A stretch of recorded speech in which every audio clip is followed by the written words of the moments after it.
The moment that you decide you want something, a specific car, a job, a house, or extra opportunities, you start seeing it everywhere. Most people will call this manifestation.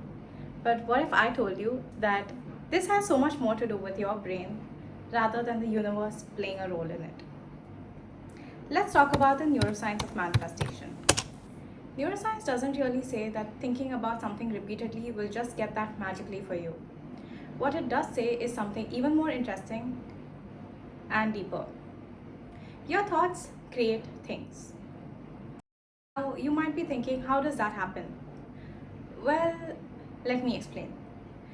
Your thoughts change your brain changes your behavior, and your behavior ultimately changes your life. Now, moving on to how does that actually happen? Your brain is a constant machine at work.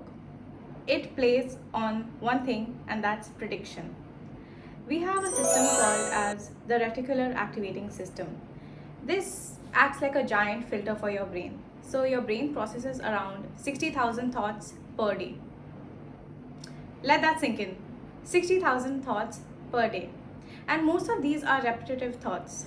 Information that you're supposed to know, information that you're supposed to carry, remember, and God knows do what with it.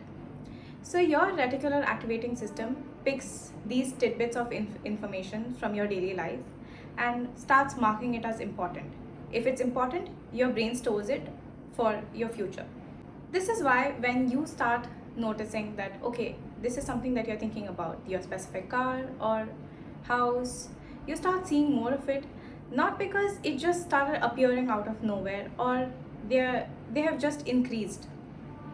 It's because your reticular activating system finally found it important enough for you to notice it. Let's talk about self-concept. What exactly is self-concept? Self-concept is basically the story that you tell yourself about yourself. It's basically your identity. So if you're someone who keeps saying, I will figure this out, I got this, you are naturally going to be able to figure things out. But if you are someone who says, I don't think I can do this, it's not going to work out for you. A subtle difference in the wordings that you use can completely shift your identity. A shift in identity can cause different outcomes, lead to different decisions, and that itself can change your reality. Now, this brings us to neuroplasticity. Your brain isn't really fixed.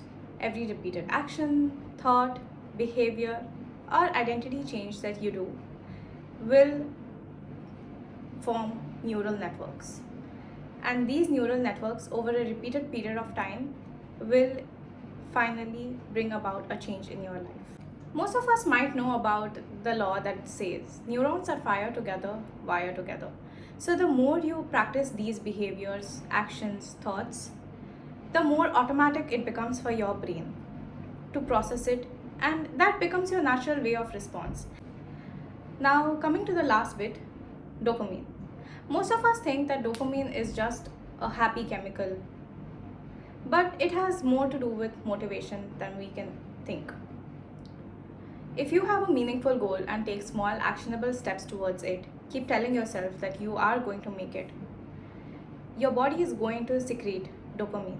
And this in turn is going to push you towards fighting for your goal, achieving it, no matter how hard it may look. On the other hand, if you keep telling yourself that you are not able to do this, you're going to hesitate more, you're going to ignore it, and eventually you will give up. So you see how this brings about the failure response. So your thoughts don't really create your reality. Your thoughts create the person who ends up creating your reality. And that, I think, is the most powerful manifestation that there is.